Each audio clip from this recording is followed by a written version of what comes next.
Talk a little bit about how this whole thing worked out. Well, we had a young team that was coming in here, most of these guys for the first time, and we wanted to create a game plan that allowed them to be successful. We worked on it all week.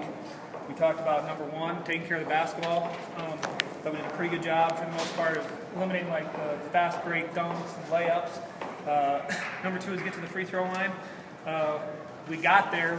We certainly need to make more than that. And number three was just defend. Buy into the game plan defensively and try to limit them to as many first shot stops as we can. So I'm really proud of those guys. It's a big win for our program.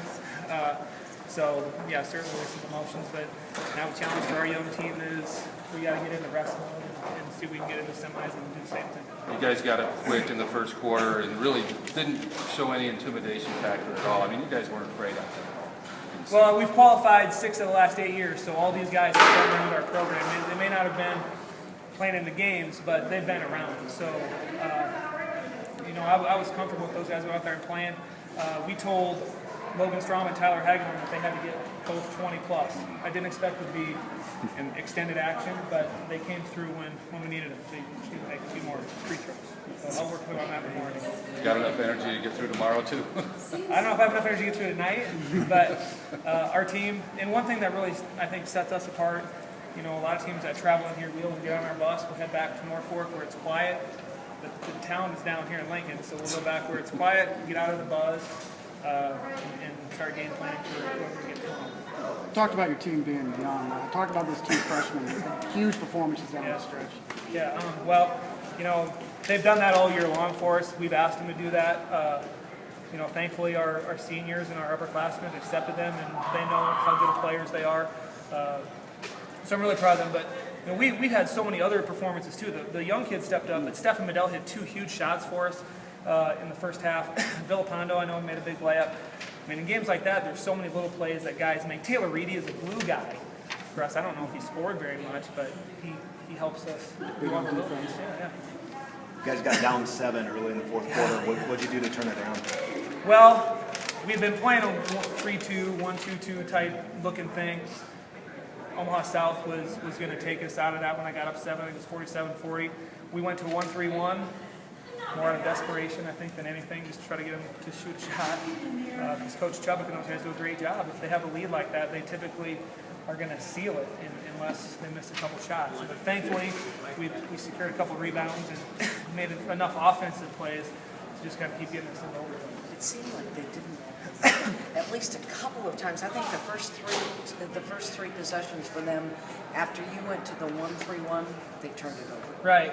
Yeah, I remember those turnovers, and we kind of scored, and then we started playing a little bit of offense, defense, trying to get a 1-3-1 lineup in there. So we burned through some timeouts to try to do that, but we made enough plays there in the 1-3-1 to just kind of stay close enough. Honestly, I can't remember how we got into the first overtime. All those plays kind of run together. I don't know if we were ahead or behind or. Actually, you were up.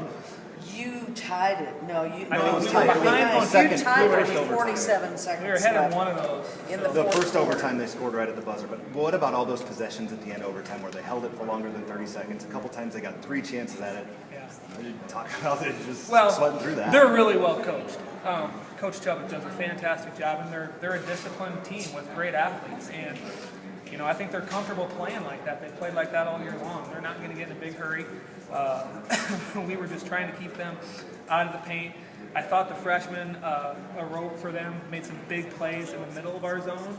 I felt like when Harkins went out of the game, then I felt like he really did a good job of rope getting in the center of that. We were probably extended too much once Harkins was out. What do you think when Hagedorn hit those last 2 free throws to finally give you this? I was thinking let's just burn a couple seconds off the clock because they were out of timeouts and get our guys away from the ball.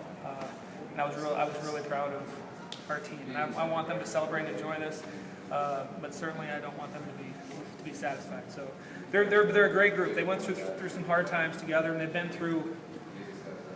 We played an overtime stretch there in February where I think we were 4 out of 5 or 4 out of 6 games were in overtime. So told our guys, you get into overtime, just keep hanging around.